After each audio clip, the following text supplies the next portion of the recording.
February 4, 1991 Observer Newsletter. Pivotal Week in the Life of Dave Meltzer. By Observer Staff. The thoughts in this issue of the Wrestling Observer Newsletter are dedicated to the following. Frank Goodish, who if he were alive today, would have a big smile on his face in about 15 minutes. Wade Keller, for making me realize the true value of what I do and to realize that when all hard decisions are made, what the real factors are involved in making those decisions. My girlfriend, Erin Andrews, for forcing me to stand up for myself. 2 other people in the pro wrestling business, who know who they are and know their contributions. And to the one person that taught me the most important lesson I learned this week. When all is said and done, the most important things in life really are. What do you think of yourself every night as you lie down to sleep? What you see in the mirror every morning when you wake up, and what your friends and loved ones in their heart think of you. 1987. Let me start by giving everyone a background of this time frame. The World Wrestling Federation was riding high, having just promoted what in many ways is still the most successful wrestling show ever, WrestleMania 3.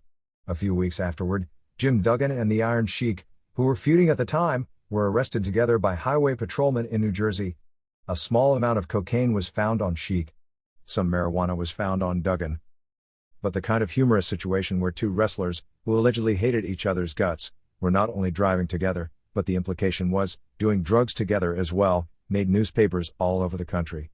It made page 2 of one of the major New York dailies, and was covered on the local television newscasts throughout the area. Duggan and Sheik were promptly fired by the WWF. I felt at the time, and expressed those thoughts in this publication, that Duggan should not have been fired. Marijuana was a minor offense, and during this same time frame, another WWF wrestler, Bam Bam Bigelow, was arrested on a similar charge. The only difference is Bigelow's case got very little press, because there wasn't the humor involved of the 2 guys feuding being in the same car together. Bigelow wasn't fired or even suspended for the incident, just as Bobby Heenan wasn't this year for a similar arrest, which did make national publicity. So ultimately, what Duggan was fired over, was being in a car with the Iron Sheik, or more precisely, having that fact make some newscasts. That was basically confirmed several months later in a conversation with Pat Patterson. At the time, I thought it was a poor reason to fire a guy. It should be pointed out that Duggan was brought back about 6 months later, and has been a fixture ever since. But the time frame of the incident I'm about to describe was during the interim period, when Duggan was out of work. Titan Sports may claim that Duggan was actually suspended, and while I don't know this, there is a possibility that Duggan and or Sheik were still being sent a check during their absence. However, the Titan brass told all the boys, as was confirmed to me by many, that Duggan and Sheik were fired. Because of the publicity surrounding the Duggan-Sheik incident, the WWF began testing its wrestlers sporadically for cocaine. One wrestler who failed tests, on more than one occasion, was Jake Roberts. Roberts was even a bigger star then than now, and the WWF suspended him for 30 days, as they did about a half-dozen other wrestlers. I already knew this when I called Terry Garvin of the World Wrestling Federation, who at the time I spoke with almost on a daily basis, as designated by Vince McMahon himself. Garvin at first denied it, but called me back a few minutes later and confirmed it. At that point it really didn't matter, because I had already received confirmation of it many other places. In fact, Roberts and the rest were already missing shows. The story was already in the typed edition of the Wrestling Observer newsletter, that was being printed but wouldn't be mailed until the next day. After he confirmed the story, Garvin asked if I could keep it out of the Observer. I later spoke with someone else in the company about the situation, and the company asked for a favor. Basically, I was told, was that if the Roberts story makes the Observer, with all the media types who read the Observer, eventually it might make the general news media. Coming so close to the situation with Duggan and Sheik, it could cause a major scandal in which people would examine if there was a cocaine problem within pro wrestling. Since several other wrestlers were suspended as well, any serious examination would come out with an obvious negative result. And since the company had just started testing for cocaine, they were making an attempt to get an admitted problem under control.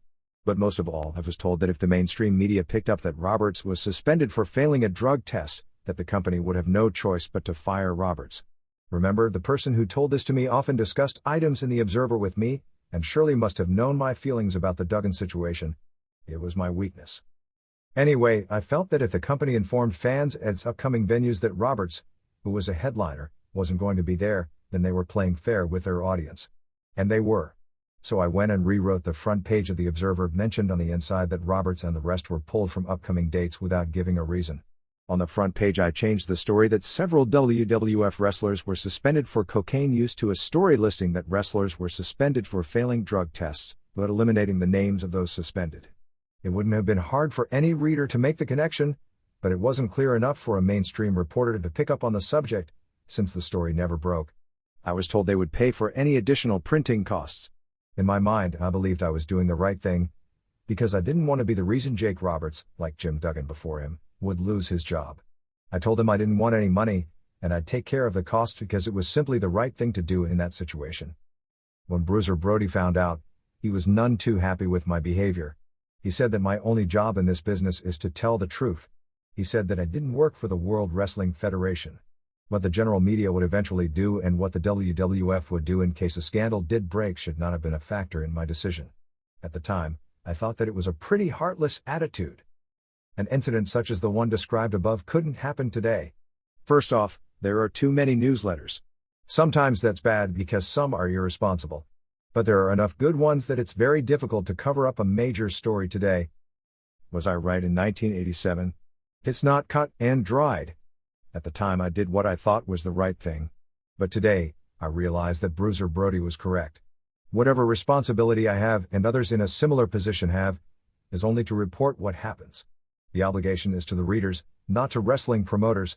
If a major football star gets suspended for using cocaine or steroids, or any other reason, a newspaper details the story. Whether I may personally not wish to harm the career of Teddy Long, he failed a drug test this past week and is suspended for 30 days. The bigger the star, the bigger the story. Any sort of an argument that reporting the story isn't in the best interest of the football business is not a valid argument. Any argument that a guy may lose, say, commercial endorsements in the future, or that if he's got free agency upcoming, his value in the market will go down and it will cost him significant amounts of money, as a reason to not report the story is not a valid argument, either. In 1991, Bobby Heenan passed out on an airplane. When airport police were instructed by doctors to check his baggage to try and find out why he was unconscious, they found 48 grams of marijuana. A Titan employee asked that I keep the story out of the National. It was a guy that I owed a favor to. Let me point out that this was friend to friend, not Titan Sports to Dave Meltzer, a major distinction. Titan Sports officially never asked. I am virtually certain Vince McMahon never knew of the request. I really didn't want to print it, I guess because deep down it seemed like the nice thing to do. But being a nice guy is something I've learned as an emotion for the hours in a day when I'm not either writing the National or printing the Wrestling Observer newsletter. During those hours, the only emotion should be to be honest. There was no question Heenan's arrest had to be reported in the National. And to the credit of Titan Sports, a few days later when speaking with J.J. Dillon, he didn't complain about the report. This is a very different issue of the Wrestling Observer newsletter. I'd like to apologize in advance because there will be no wrestling news this week. Everything will be back to normal next week in the Observer. But mostly, I'd like to share with you about some things that have taken place in the past week. Wednesday. From the World Wrestling Federation to Frank Defford, carbon copy to Mr. Dave Meltzer. Dear Frank. Today's Grunt and Grin article contained many statements that Mr. Meltzer reasonably should have known were false. The most glaring and malicious inaccuracy concerns the USO tour referred to in your last paragraph. The WWF did not seek to send Hulk Hogan to Saudi Arabia. The USO initiated the idea and requested Hulk Hogan to be among the group of celebrities selected to visit our troops. The USO never turned down anything. They wanted Hulk in Saudi Arabia. The Defense Department nixed the trip. Furthermore, Hulk Hogan's current tour is not to strengthen his image. It too comes at the request of the USO. The original trip was entirely planned by the USO, who along with AIG, Anheuser-Busch, SICK, Coca-Cola Company and Atant are the sponsors of the current tour. Had Mr. Meltzer even read the press release prepared by the USO, he would have known that his statements were completely erroneous. Mr. Meltzer is equally inaccurate in his portrayal of the discussions within the WWF offices. Not only was the content of those meetings inaccurately reported, but the feelings and actions of the participants were inaccurate as well. Mr. Meltzer's reporting of the rehiring of Sergeant Slaughter and the development of Slaughter's current position within the WWF are also totally inaccurate. Not only that, but the Ultimate Warrior vs. Sergeant Slaughter match was set before the United Nations resolution setting the January 15th deadline was passed. Sadly, we are not surprised by Mr. Meltzer's inaccurate, innuendo-filled report. We are shocked that you and your editors have permitted such wanton and reckless reporting with such obvious bias, distortion, falsity and malice. Frank, we've warned you repeatedly that this would happen. We even supplied Mr. Meltzer with a knowledgeable contact in our office, J.J. Dillon, to verify his facts and information. He did not even make a reasonable effort to check the facts. The WWF insists that you print a complete retraction and apology of equal length and prominence as next week's column. We, of course, reserve all our rights to seek any remedy at law or otherwise. Sincerely, Richard K. Glover, Senior Vice President, Business Affairs and Development, Titan Sports. There is a term that I live by, as every person within the wrestling business that has had any contact with me knows. It's called never violating a source. Anyone who reads the Observer knows that virtually never will anyone be quoted. When the Observer started, pro wrestling was a completely closed business, and naming someone as a source for even the most insignificant story would risk a person's job, and even health in some cases. Things have changed to an extent, but it is understood by every member of the wrestling business that speaks with me that they will never be attributed. While that, in a sense, in theory would allow them to lie or distort stories, on most major story nowadays, I generally get both sides and every middle. Whatever names have been labeled to me by anyone, nobody has ever accused me of breaching a source. Confidence works both ways, however. I probably spoke is a better word, with J.J. Dillon on a regular basis shortly after the last WrestleMania. Of course that name was in the strictest of confidence. My girlfriend didn't even know. There were times that I had problems with WWF policy, such as continuing to advertise talent for matches that had left the promotion weeks earlier, as in the case of Rick Rude. But I'd never violated trust because I didn't like something Titan Sports had done. The same goes with WCW, or any other promotion. I've been unhappy with things WCW has done at times, but I would never take it out on the company by violating a trust. Titan Sports violated a trust in going public with J.J. Dillon's name because somebody didn't like a column I wrote.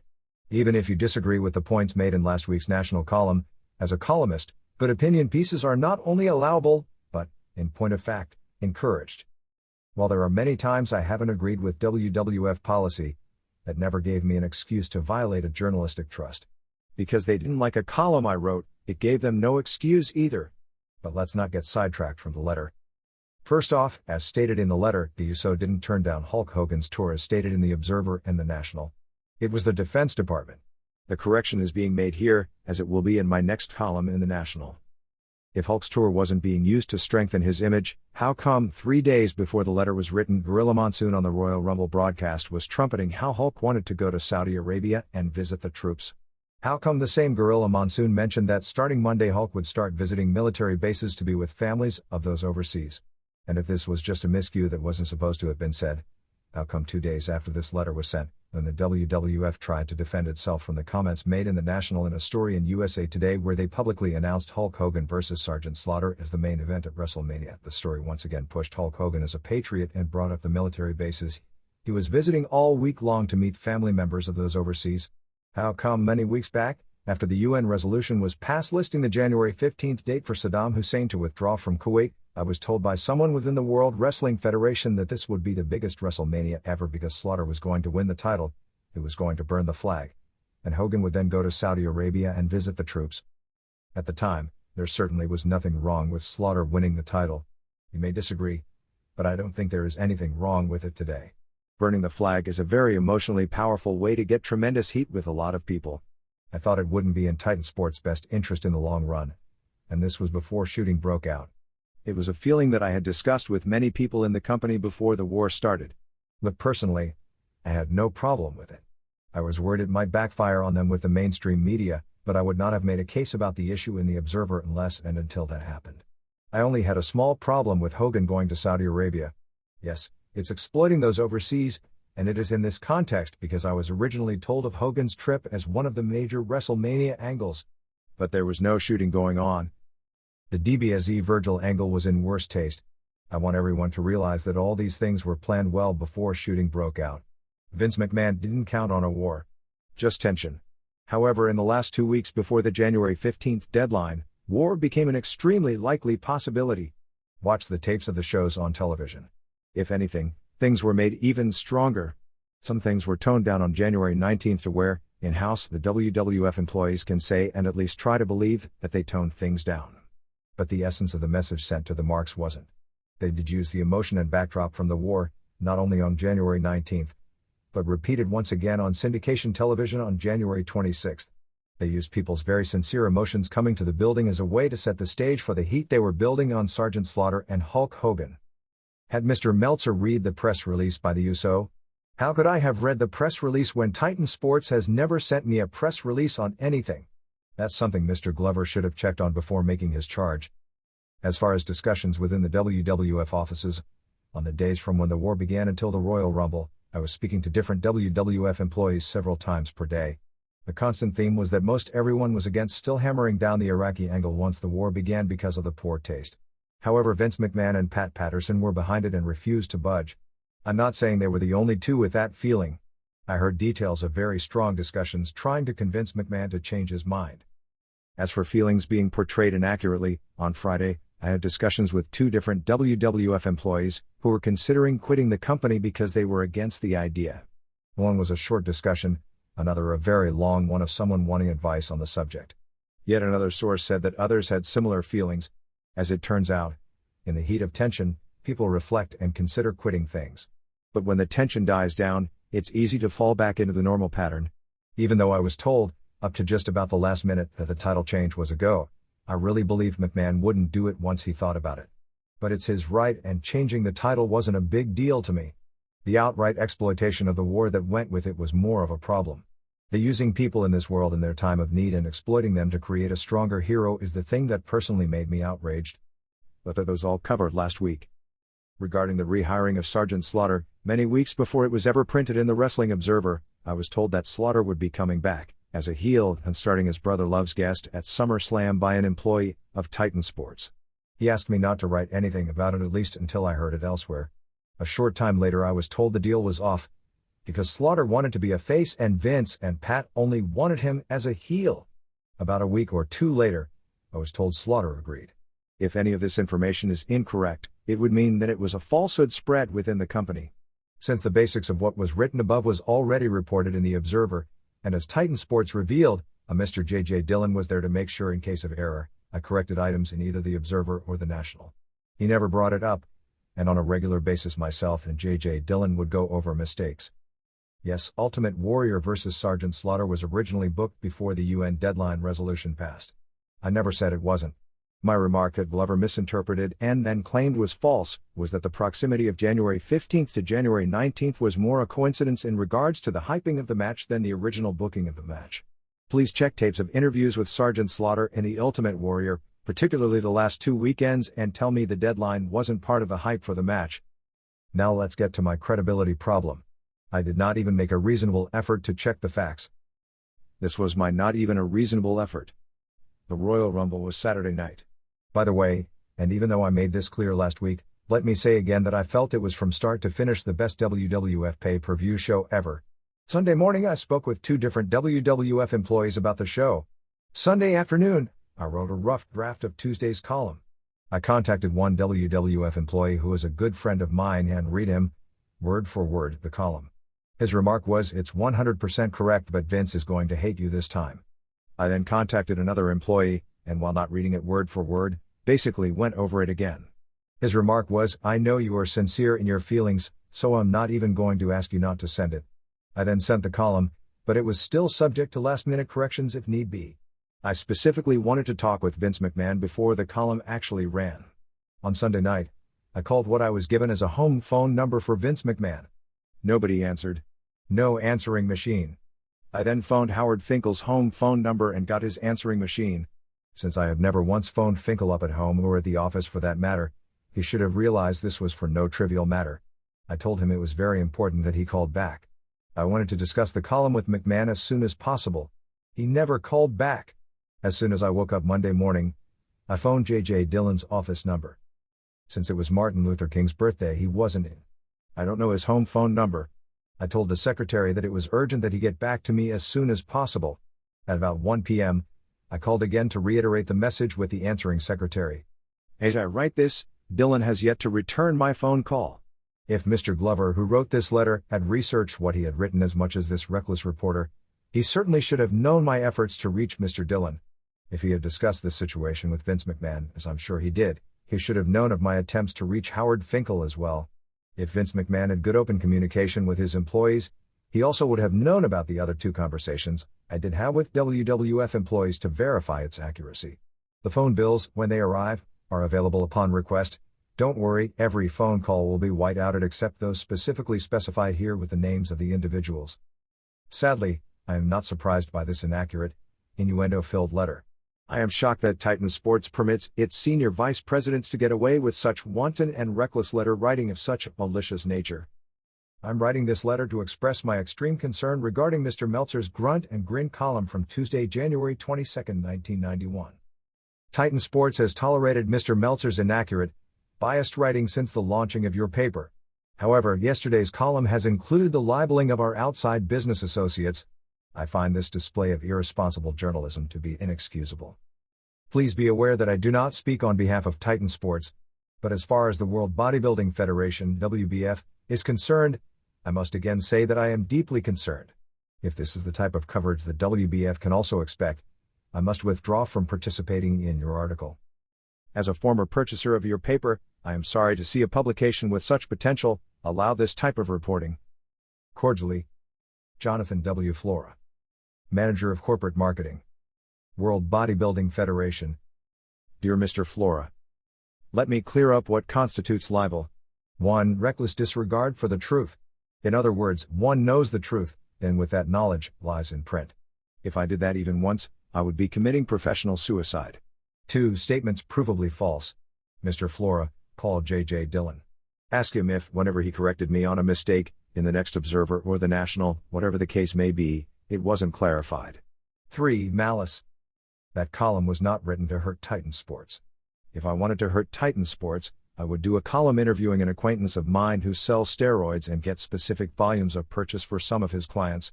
That story has been one phone call away for 3 years. But I would never do it because it would mainly hurt the victims, rather than the perpetrators. Tuesday's column was written because on that specific day there was absolutely nothing I could do better, in the long run, to benefit the professional wrestling industry. I admit, I didn't know it at the time I wrote it, but I do today.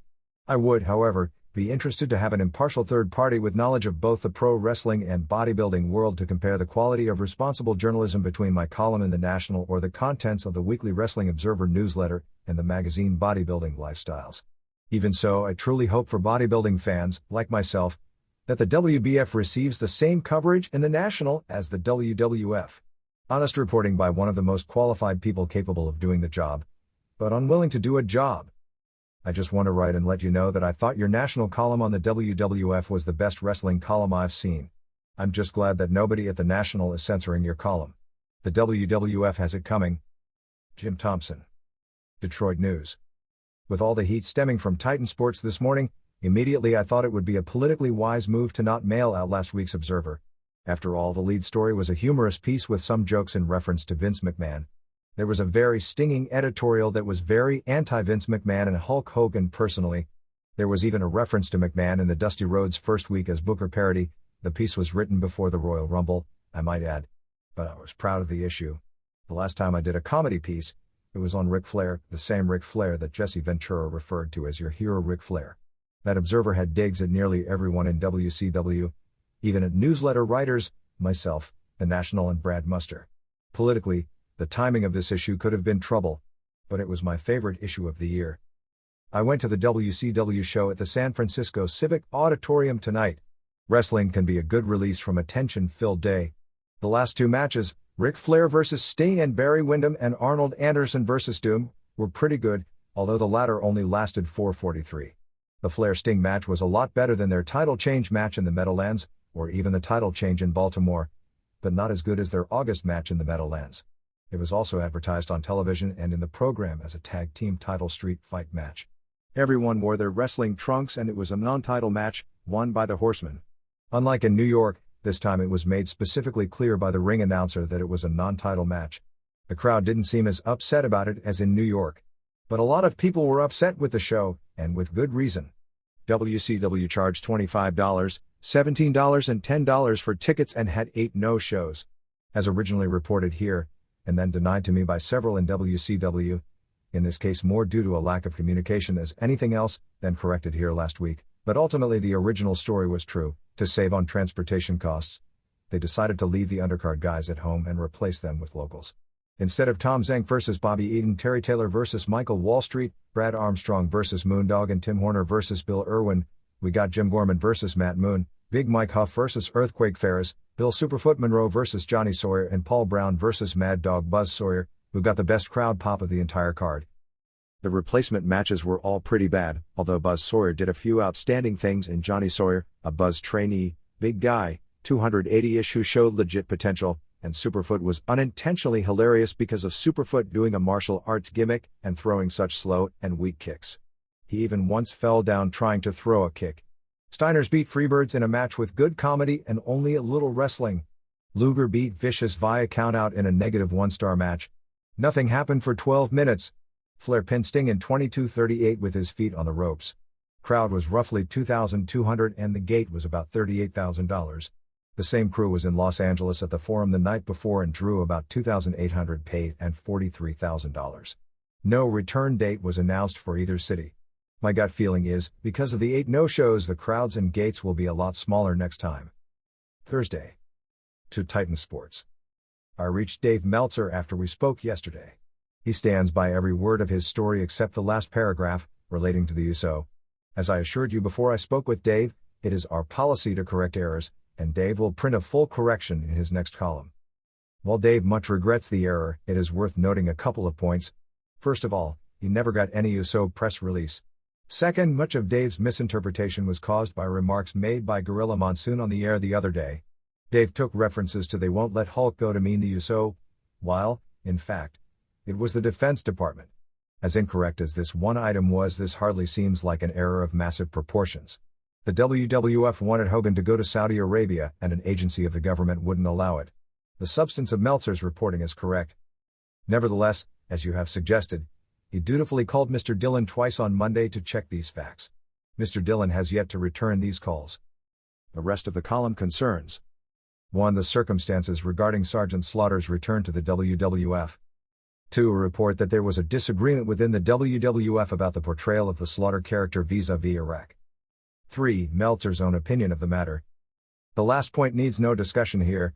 Dave took a valid stand, one held by many, if not most principals at the WWF. The first 2 points were reported to him by several sources within the WWF itself. He also advises me that what he wrote was hardly a scoop within the wrestling community, that it has been a widely and passionately discussed item for some time now. Ironically, it might interest you to know that Dave even pulled his punches. He had more detailed information about the arguments within the WWF, but demurely referred only to underlings trying to convince McMahon to change his mind. Was the story favorable to the WWF? No. Does it represent a responsible alternative view? Absolutely. Does it represent a majority view, held within and without the WWF? Almost surely. Is the substance of the story accurate? Yes. Will the one error be corrected? Promptly, by Dave himself. But if you will forgive me, once again the larger issue here is that the WWF seems to think that it deserves a different standard of journalistic treatment than do other sports/entertainment entities. This is insane. The National, and Dave Meltzer in particular, are wrestling fans. So are many of our readers. We like you lots, but you deserve to be treated just as other sports, as other entertainment productions.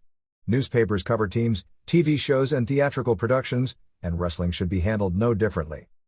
We would love to print Hulk Hogan's own views on the subject. We would love to hear Sergeant Slaughter's discussion of his return to the WWF. Does Mr. McMahon really believe that, contrary to Dave's article, the WWF was against the turncoat scheme? Fine, we'd love to hear that. But, of course, almost alone in the public world, WWF public personalities are unavailable to the press. This is our fault. I have an idea that this story is not going to go away. Indeed, it is my intention to ask Dave to write a reaction story from other parts of the wrestling world for his next column. We'd love to have the principals at the WWF respond on the record. The long-standing offer to do a major piece on Vince McMahon and the WWF in advance of WrestleMania also remains on the table. With all good wishes, Frank Defford. One thing is kind of sad. I really like J.J. Dillon. The first time he contacted me, it was simply to correct me on an item that was in the National. It was not that major of a thing, and there really was no way to correct it in the National, so I corrected it in the next Wrestling Observer. Anyway, he was specific with me from the beginning. This is not J.J. Dillon of the World Wrestling Federation to Dave Meltzer of the Wrestling Observer. This was J.J. to Dave. He wasn't a spokesman for the company. He couldn't be quoted, like I ever would quote anyone in the Observer, to begin with. He was very helpful and the relationship was the best for both sides. I had a place to check information. He could correct false information, but this was all to be in the strictest of confidence. There was one problem. One charge, and a valid one, was the WWF claim that I often printed things without checking them with Dylan. True. It was mainly results of matches or opinion matter. I tried to check all personnel moves with him. I always asked him for updates on various injured wrestlers, how serious the condition is and how long they would be out. In the entire time I dealt with Dylan, he was never dishonest with me, at least as far as I could tell. Well, at least when it came to wrestling matters. Once, and this was in the Observer, I listed the reason for Rick Rude leaving as being because he was unhappy with a SummerSlam payoff. I'd heard it from many people in wrestling, but again, part of the problem both with my own work and also with some within wrestling's honest negative reaction to the work stems from the beast itself. Covering wrestling is like covering nothing else, because there really is so much false information passed around. The Rude story was completely false, by the way, but worse, from my own perspective, is that I should have known. As it was pointed out, pay-per-view payoffs don't come for 3 months after the event. I was aware of that, but forgot it. If you check back to my correction, I took double blame for that one. My dealings were all cordial with Dylan, with maybe one exception that comes to mind. This was several weeks after Rick Rude had quit the WWF. They were not only continuing to advertise him on television weeks after he was gone, but they were even still announcing his name for semi-main event matches at arenas for upcoming shows many weeks after he was no longer with the company. That was dishonest advertising and it went on for weeks, so I mentioned it in the National. He was mad and started with the notion that I was picking on the WWF and that he knew I was biased toward the NWA. I told him that if the National was around last December, I would have crucified the NWA for its dishonesty in continuing to advertise Sid Vicious for Starrcade when they knew he wouldn't be there for nearly 1 month prior to the event. And I did crucify them in the Observer for that. A few weeks back, I believe it was just prior to the WCW Meadowlands show, we talked for more than an hour. We talked about a lot of subjects, including a lengthy discussion on the role of newsletters. He tried to convince me to hold off on printing title changes in the National until the Tuesday before the event aired on television. They were kind of embarrassed because when Kerry Von Erich lost the title to Kurt Hennig, it was in the National, and in every other daily newspaper wrestling column as well. The WWF, however, was continuing to have Von Erich defending the title. Well, about 2 weeks after the title change, and a few days after the mention in the National column about the title change, the WWF had shows at Madison Square Garden and the Rosemont Horizon in 2 of the National's largest circulation cities. The National offices got several calls, and I got many calls as well, asking if Hennig had won the title, why did Von Erich wear the belt? And if Von Erich wore the belt and won, then why didn't I print the following Tuesday that the title had changed back? There was enough of a response that I had to talk about the title change philosophy. Dylan said that I was making a joke out of the titles, and ultimately hurting wrestling by printing about title changes before they aired on television. I said I was simply reporting, and they were the ones who had to take responsibility for not exposing their own product. Remember, the Madison Square Garden card with Von Erich as champ was on cable and satellite and available around the country either live or on a very slight tape delay. It was also available in Rochester, New York, with a dish, and thus would expose the business to anyone in Rochester who had seen live or read in the paper about the title change. This was a cordial discussion, I might add. Ultimately, I told him the problem the WWF had to realize is that it wasn't dealing with one person. It's not me. Every wrestling radio show in the country reported on the title change. Every newsletter and every wrestling column in a daily paper. The WWF policy is to make it appear that the television show is happening live, but for trying to perpetuate that when it isn't the case, it is the promotion, by its own choice, that has opened itself up to the embarrassment. That's why I tried to warn WCW, which is adopting the same policy because of what Dusty Rhodes learned with the WWF, that it is making a mistake. With WCW the mistake is larger, because it is mainly a more well-informed and harder-core crowd. It's already been reported in many daily newspaper wrestling columns and all the newsletters that Arnold Anderson beat Tom Zank for the TV title. On Wednesday night at the Clash, in front of an audience of millions, if Zank shows up with the belt, column readers of mine and all the others will write and ask what gives. The only answer is WCW doesn't recognize title changes that occur on television tapings until the match airs on television. If that exposes the business, you can't blame the reporter, because WCW, like the WWF, is in control of this situation. We can only report.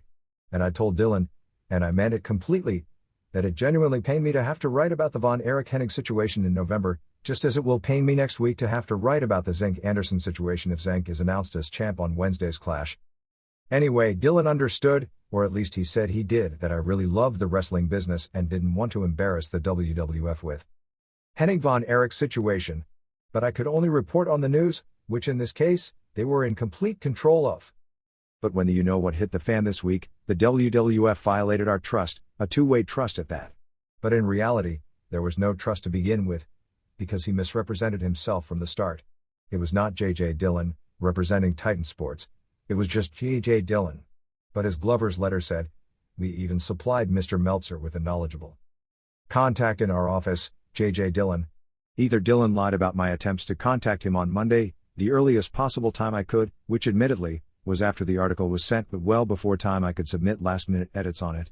Or Dillon told the truth and Mr. Glover, or an intermediary between the two, trumped up the charge. Later I was to learn that the WWF had been constantly trying to get my column out of the National from the very beginning of the paper. Ironically, this was at the same time J.J. Dillon was being my friend. Friday. To Vince McMahon. This letter is being written for a dual purpose. The first is regarding the January 28th issue of the Wrestling Observer newsletter, which you may or may not have had the opportunity to read. I made some very strong comments concerning the current situation within the World Wrestling Federation, in particular what I see as a hypocritical action concerning the character of Hulk Hogan's current USO tour and his being part of a wrestling angle that uses war hysteria as its backdrop. The comments were directed at both yourself and at Mr. Terry Bollea. I want both yourself and Mr. Bollea to know that I am inviting either of you to have an open forum if you wish to make any comments concerning the matter. You are more than welcome to have as much space you would feel is appropriate in an upcoming issue if you wish to comment on the matter. The second concerns the column in the January 22nd edition of the National. As you no doubt know by now, I was instructed by Mr. Frank Deffer to do a follow-up article, tentatively slated for January 29th. Obviously I would like comments for either yourself or a company representative as part of the story.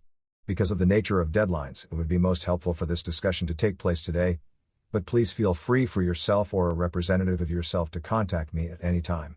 I will make an attempt to contact Mr. Dillon concerning this matter later this afternoon. There are many other items that I would like to discuss with you concerning future coverage of the World Wrestling Federation. I would certainly hope we can both set aside time in the near future to discuss these matters. Sincerely, Dave Meltzer. One of the single biggest complaints, at least based on what got back to me, within the WWF offices on myself was basically that I had no right to write about the World Wrestling Federation. As silly as this sounds, that was actually among the most vociferous arguments. The other complaint from within the promotion is how could I write about wrestling, when I've never worked in wrestling? That complaint really doesn't even dignify a response. But it does dignify a story. Until this week, I doubt there were 6 people in the world who knew this. Pat Patterson does. Vince McMahon does. Terry Garvin does. I do. So does the IRS. I used to work in pro wrestling. For the World Wrestling Federation, as a matter of fact. It was many years ago. It was strictly in confidence, though, just like the strict confidence between myself and J.J. Dillon. In no way did it involve or in any way affect the Wrestling Observer newsletter. In no way did it involve anything underhanded. I was simply to keep the office abreast of all happenings in Japan, such as dates of tours, who is booked on the tours, how various wrestlers on those look and what was going on in general. This was a deal between myself as Lou Dondero. He insisted the whole deal would be off the record. Dondero told me, and whether it's true or not, I sure don't know, that he wasn't working for Titan Sports, although he had in the past, and in fact, Pat Patterson and Terry Garvin go back to the 1960s with Roy Shire, came up with the idea, and took it to Vince McMahon, to get Dave Meltzer to work for the World Wrestling Federation. He told me Vince hired him for that specific job. I had received, before the time, 2 other offers to work within wrestling but couldn't accept either because both would have involved actually promoting or helping promote shows, and under those circumstances I would be damaging the credibility of this newsletter. Dondero didn't know the specifics of those 2 offers, but did know about them. It was very clear nothing would be done that in any way affected the newsletter. Whatever speculation you might have, or that I might have had, that there is more to this than that was never even hinted to me. Dondero did say that eventually, they wanted me to do their WWF magazine. He seemed genuinely surprised when I was disinterested, since the circulation of WWF magazine was much larger than the Wrestling Observer, particularly at that time. At that point I realized that whomever, and he represented himself, that all this was coming straight from McMahon, Didn't understand me at all. It was similar to last year, when one of the tabloid mags wrote a wrestling column. I think it was called Bernie Basher, and several people in the WWF office, the few who I thought would have known me personally well enough to know better, had me near the top of the list of suspects. After all these years, I would write tabloid magazine garbage. Anyway, several months after the meeting with Dondero, I guess whomever was in charge of the WWF magazine must have left or been let go. I was contacted by someone else in the WWF. Technically speaking, I was asked if I was offered the spot, would I be interested in the spot? There was no actual offer. Technically more of an offer to see if they should consider making an offer. I think summer was coming up and my primary thought to myself was how much money it would take to keep me away from Santa Cruz. So I never answered the question, just changed the subject and brought up other names to that individual who might be interested. The relationship didn't last long. There was no bitterness or real parting of the ways. Everyone that I dealt with at the time was always friendly with me, and I was always enthusiastic when dealing with them. I wouldn't do such a thing now. If I thought it was wrong then, I wouldn't have done it, but I have to admit to some misgivings. This sounds corny. Just on the premise that some of you may think I have done something wrong, I'd like to alleviate your conscience. I really don't need the money. I've rationalized this in a way that people that I care about have accepted. I'd like to propose a trade to Vince McMahon.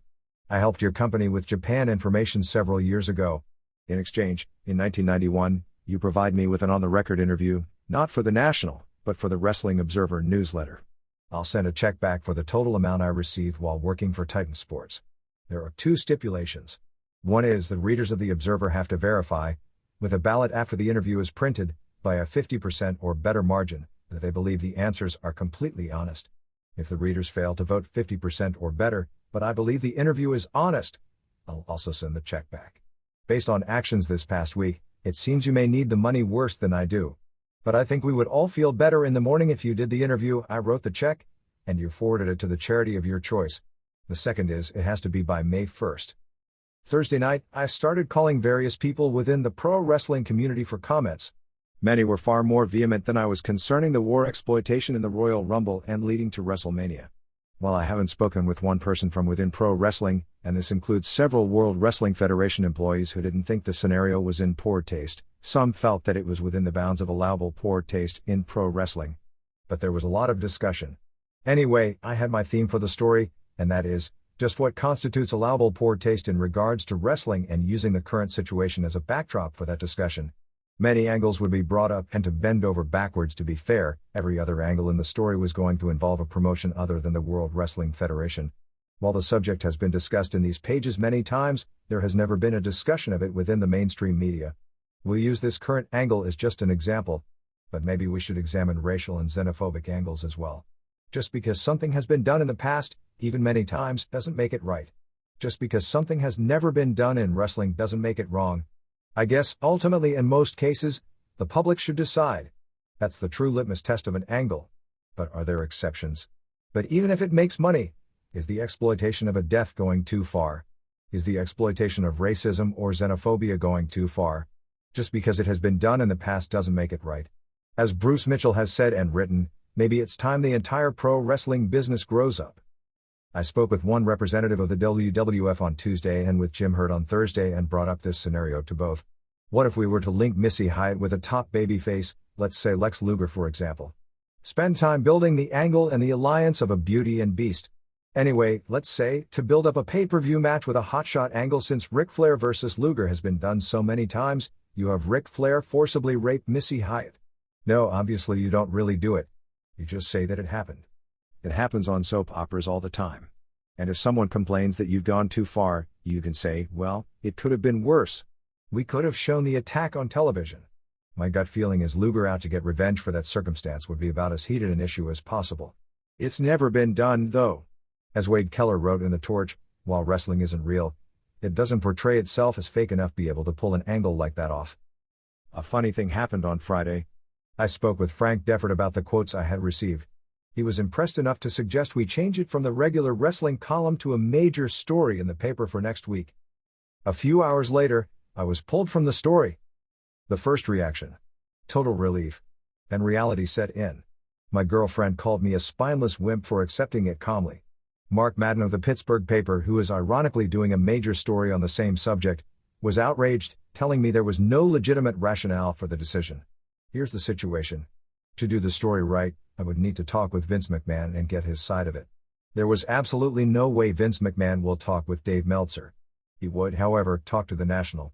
I had several hours worth of mail to go through. Tons of letters from readers. Afterwards, I went to the post office and while in line, I don't know why, but I thought of Bruiser Brody. I got home and wrote this letter. Dear Frank, I've been thinking about what we talked about earlier today, and after a lot of very careful thought, feel there are several things we need to talk about. Initially, I didn't mind being taken off the story. Actually, I was somewhat relieved. But I think you have to understand some things about my own background and position within the pro wrestling world.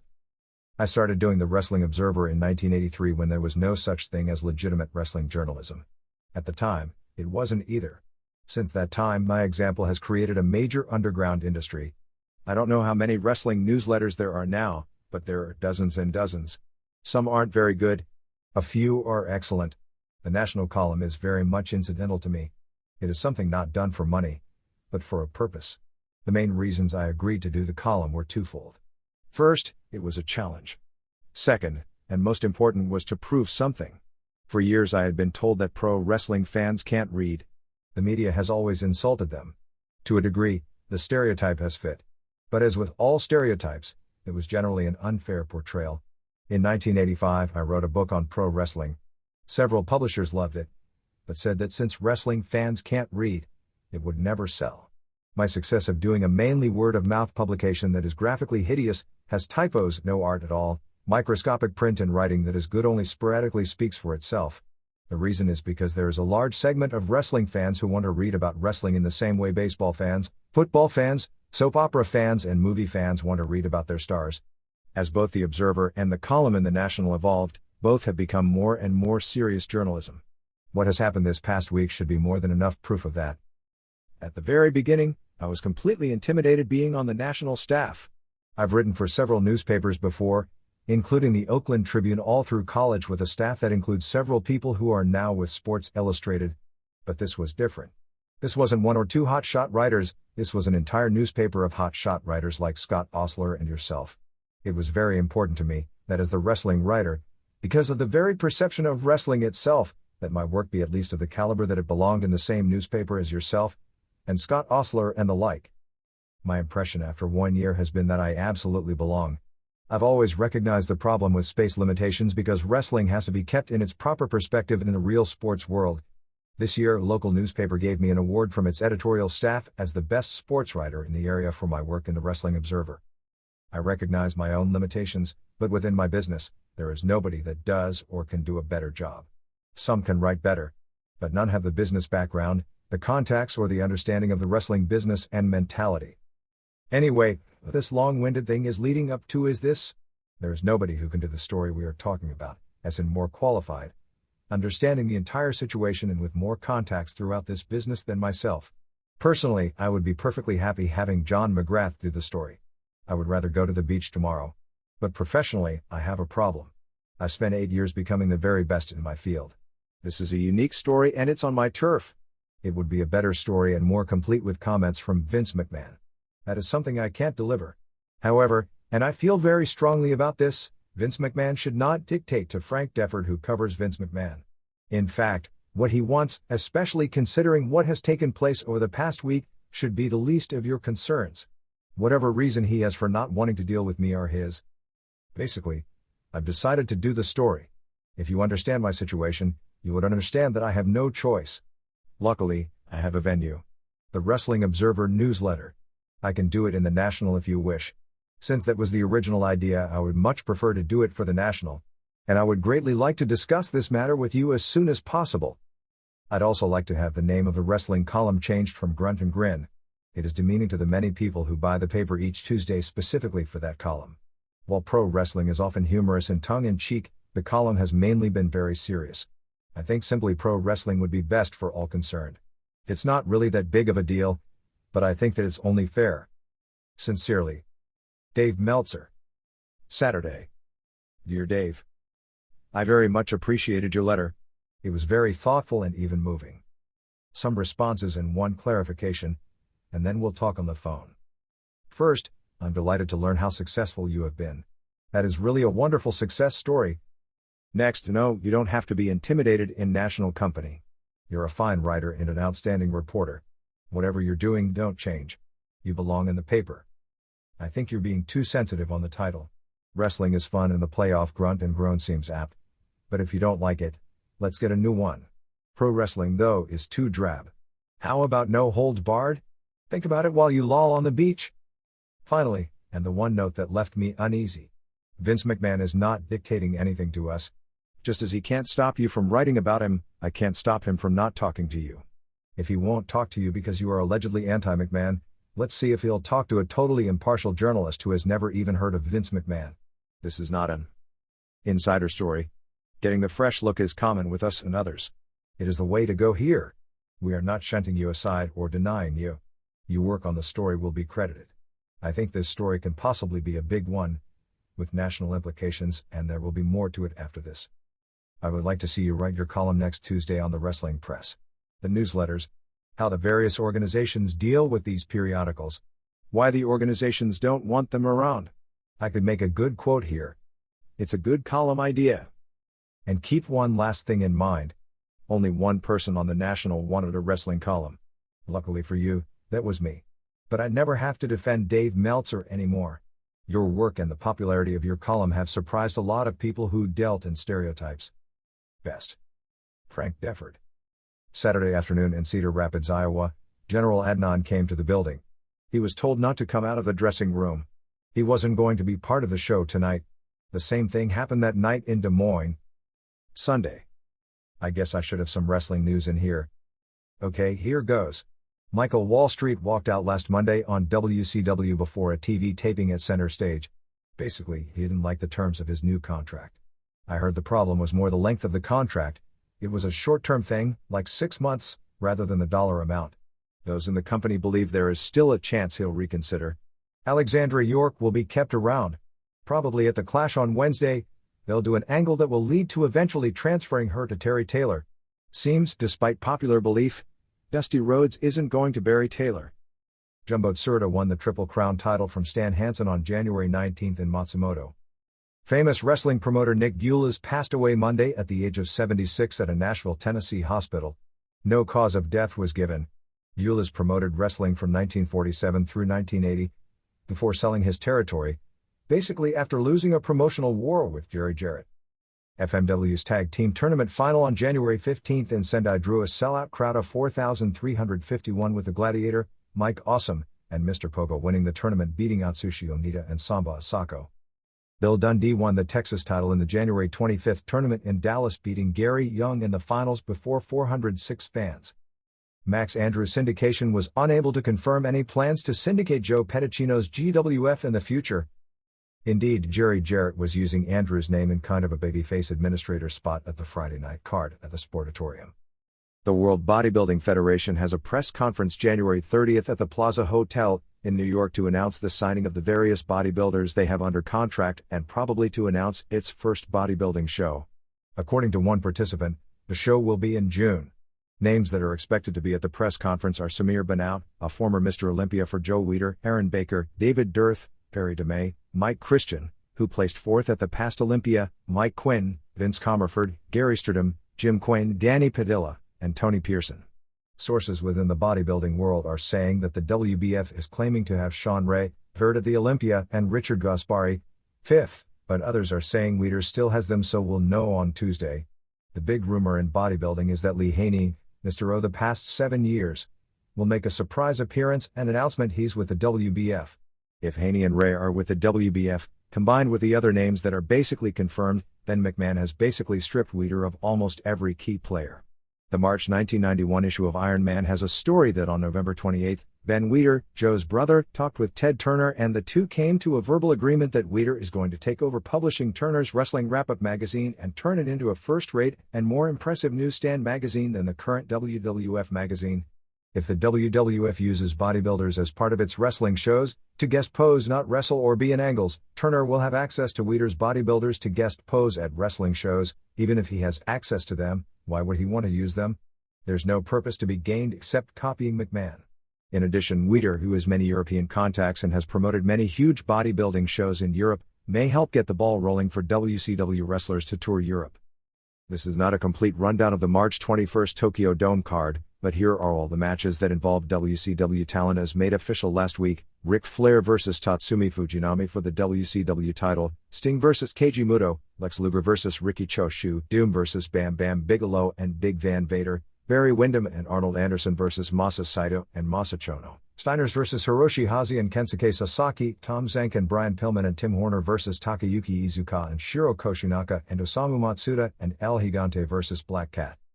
The Blue Blazer, Owen Hart, returns to the UWA in Mexico on February 17 to resume his feud with Villano 3 over the WWF Light Heavyweight title. Coquina and Semu and Fatu won the big main event on January 20 at El Torreo in Naucalpan, beating Dos Caras and Canek and Mil Mascaras when Coquina pinned Caras in the third fall.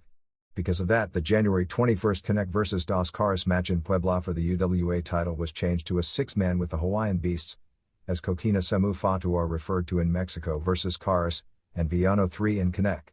They had a rematch of the January 20th main event on January 27 at El Torreo in the UWA's 16th anniversary card. WCW was considering adding a Mexican match to the February 24th Wrestle War card. Fritz von Erich agreed to work a WWF show on February 11, being in Kerry's corner to offset interference of Adnan at Reunion Arena in a flag versus flag match. I believe these matches end with Slaughter walking out via court and the American flag being waved. Lots of problems regarding Herb Abrams' UWF group. Many of Abrams' checks for the New York City tour bounced. Abrams has made good in cash, as of Sunday for most, but not all of the money stemming from the bad checks. The check for Bill Anderson had a stop payment on it rather than an insufficient funds, with Abrams claiming he did so because Anderson and Louis Piccoli visited the Titan Sports offices during their week in New York. The latter item was confirmed from the other side. Apparently Anderson and Spicoli's contention was they did visit the Titan office, but it was during their free time during the week. Anderson has always worked as a ring announcer for the WWF cards in Southern California, even when helping book the shows and working under a mask for Abrams. Anyway, depending upon which side you choose to believe, both wrestlers have either quit or been fired by the UWF. Those close to Anderson and Spicoli said Abrams is all tied up in legal problems with Vince McMahon as well and spending much of his money fighting legal fights, which may be why money is so tight right now. Plus, there still is no real source of income coming in. The check to the Hoyce Hotel also bounced, so the February 8th show there is off, although Abrams was going to cancel anyway. John Arezzi, who helped promote the shows on the last tour, was offered the chance to stay on, but only on a commission rather than salary deal, and declined, so he won't be promoting the shows. The Pena Hotel show for TV tapings was moved to February 15th. All appearances of Rick Rude, Honky Tonk Man and Greg Valentine were edited out of the Sports Channel TV show that aired this weekend. Any mentions in commentary of any of the three names were also erased from the show. In addition, all mentions of the term sports entertainment on TV was erased out, and Abrams loved to use that term, because McMahon claims he has that term trademarked as well. Apparently there are major problems within the UWF in Japan as well. Apparently Akira Maeda failed to get sponsorship to start a new group. Shinji Jin worked a deal with SWS to get both himself and Yoshiaki Fujiwara in, and most expect Masaharu Funaki to join up as well. Nobuhiko Takada, Kazuo Yamazaki and Yoji Anju are wanting to form a new group, but apparently without Maeda. So Chris Dolman, who agreed to a big money deal with New Japan, then didn't sign, but went with Maeda instead, seems to have been totally out of the Japan wrestling scene. It's been speculated that Mike Rotunda will become a New Japan regular and form a tag team with Brad Rheingans. Chris Chavez is apparently going to come into the WWF under the name War Eagle. Dusty Rhodes is not going to host Worldwide Wrestling after all. Gordon Solie will be brought in to do color for Tony Schiavone. Billy Jack Haynes has been negotiating with WCW. Jesse Ventura is negotiating to work for Joe Pedicino's GWF as a television announcer. Eddie Gilbert won't be working for Pedicino after all. Pedicino's group is now said to be getting off the ground in April. Most of his original core of talent, however, won't be sitting tight, and aside from Bill Eadie and Jim Cornette, it doesn't appear that any of the originally mentioned major names are a lock right now.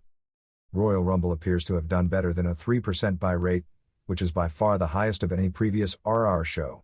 That would mean a pay-per-view gross of approximately $8.9 million. From the Miami Herald. By Alex Merves. With its perpetuation of racial and gender stereotypes, The World Wrestling Federation has never been known for its high moral standards.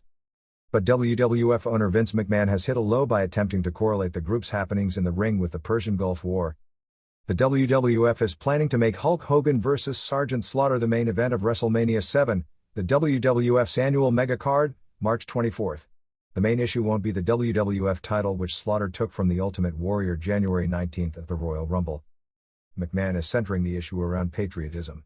Slaughter has hired an Iraqi manager, Sheikh Adnan, received a pair of boots he claims are from Saddam Hussein, and has denounced the United States. Hogan will visit families of soldiers in the Middle East at the request of the USO. He probably will have an altercation with Slaughter Friday on a WWF telecast on NBC. While Hogan's motives might be good, they are being exploited by the WWF. McMahon wants to present war as a laughing matter. Worse, wrestling fans might forget the tasteless promotion of this feud because they desperately want to see Hogan begin his third WWF title reign.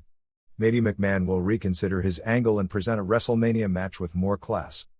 Make your thoughts on the issue known by writing to McMahon at the WWF headquarters, P.O. Box 3857, Stamford, Connecticut, 06095, or call 203-352-8600.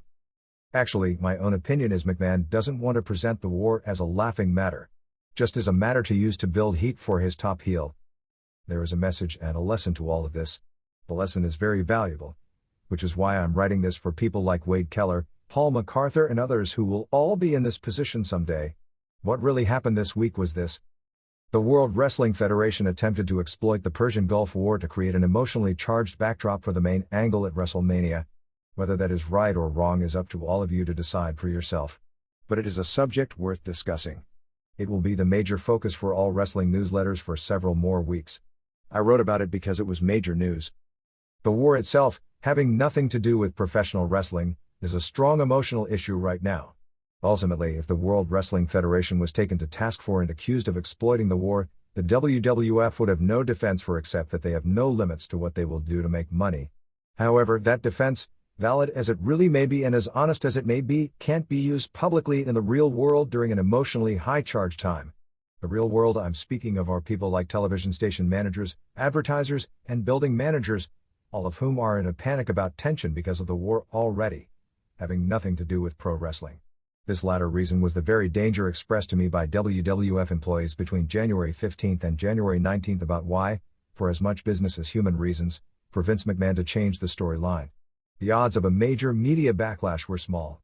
But they weren't that small, and the results of that backlash would give the WWF, and even more unfortunately, professional wrestling in general, because so many equate the WWF with pro wrestling, a terrible black eye.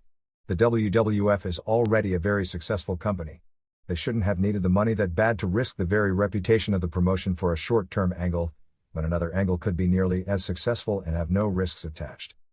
My column in The National, which should have forced the WWF to examine the situation, was designed more as a warning signal. My real thoughts were saved for last week's Observer. Since the World Wrestling Federation had no defense it could use, it tried to take the focus off the real issue and put all the focus on a side issue. Dave Meltzer is a biased reporter, a reckless reporter, an outright libelous reporter. The extreme panic-like reaction by Titan Sports to the column caused Frank Defford to realize there was a much bigger and more significant story here. That's why, for the first time since I've written for The National, Defford gave me the topic for a story. What happened next I can only conjecture. I do know the reaction from those with Titan Sports to Defford was strong. But they managed to succeed in changing the main focus of the issue. They attempted to portray this as Dave Meltzer versus Vince McMahon. Obviously, if that's the case, Dave Meltzer can't do the story. It also hides the real issue. The real issue is that Titan Sports' entire promotional theme for this year's WrestleMania is based on exploiting the Persian Gulf War. The original idea was just to exploit the Persian Gulf tension. After the plan was in effect, a war broke out. A last-minute change would have been difficult, because of all the long-range plans going into WrestleMania. But the change was possible. WCW was forced to change its main event for a pay-per-view show in February 3 weeks before the show, and did it successfully enough that it was one of its most successful, in terms of buy rate, pay-per-view shows ever. WrestleMania was 11 weeks away when shooting broke out. It was months away when the UN deadline was passed. If Vince McMahon wants to use real-world events and correlate them into his wrestling angles, and after all, reality often does make the best angles, then he has to realize he has absolutely no control of real-world events. Sometimes things will happen in the real world, the one he doesn't control, that affects his wrestling world, which he does. But after watching the Royal Rumble, here is a question. Did McMahon pretend those events weren't taking place, which would be saying that the WWF lives in its own world, a surrealistic cartoon world? Or did McMahon admit the events were taking place, and then use them to build heat for his two main characters? A change wasn't made between January 15th and January 19th because either the war situation was too good not to exploit, and from an emotional standpoint which would turn into a financial one, it was the best possible backdrop, or simply it was stubbornness. There are few people in this world, outside of the wrestling business, who understood the situation better. The WWF absolutely has the right to do it. I and others absolutely have the right to report on it. And just as the WWF will, undeniably, reap a fortune at WrestleMania by doing it, it also has to accept any critical judgment for its actions as entertainment producers. The company also has to accept any repercussions or judgment from the outside world stemming from its decisions. Dave Meltzer versus Vince McMahon was a work. But it wasn't until Saturday night that I realized it. Exactly like Hulk Hogan versus Sergeant Slaughter. Titan Sports tried to work an angle to camouflage what is a shoot, not a wrestling angle. On Friday, Titan Sports successfully pulled off the angle, short term. Dave Meltzer isn't writing the story in the National. He's not even writing it for the Wrestling Observer newsletter. He's been sidetracked into writing this newsletter instead. Ultimately, Frank Defford was right, however. Any criticism in a story written by myself would result in more of a response that would sidetrack the real issue. What of the possibility that I would go overboard to prove just how unbiased I was? I think I could do the best story possible. But with another author's name on the story, even the suggestion that it was being written by somebody anti-Vince McMahon can't be brought up. Vince McMahon doesn't know Dave Meltzer. He, in reading this, will try to figure how much of this week's issue is a work and how much is a shoot. So will many others in the wrestling business. However, when Frank Biddish reads this, he knows. So does Wade Keller. So does my girlfriend. So do the two other people who know exactly who they are. And so does J.J. Dillon. Maybe not right at this moment, but he will tonight, when he lays down to sleep, and he will again, tomorrow morning when he looks in the mirror.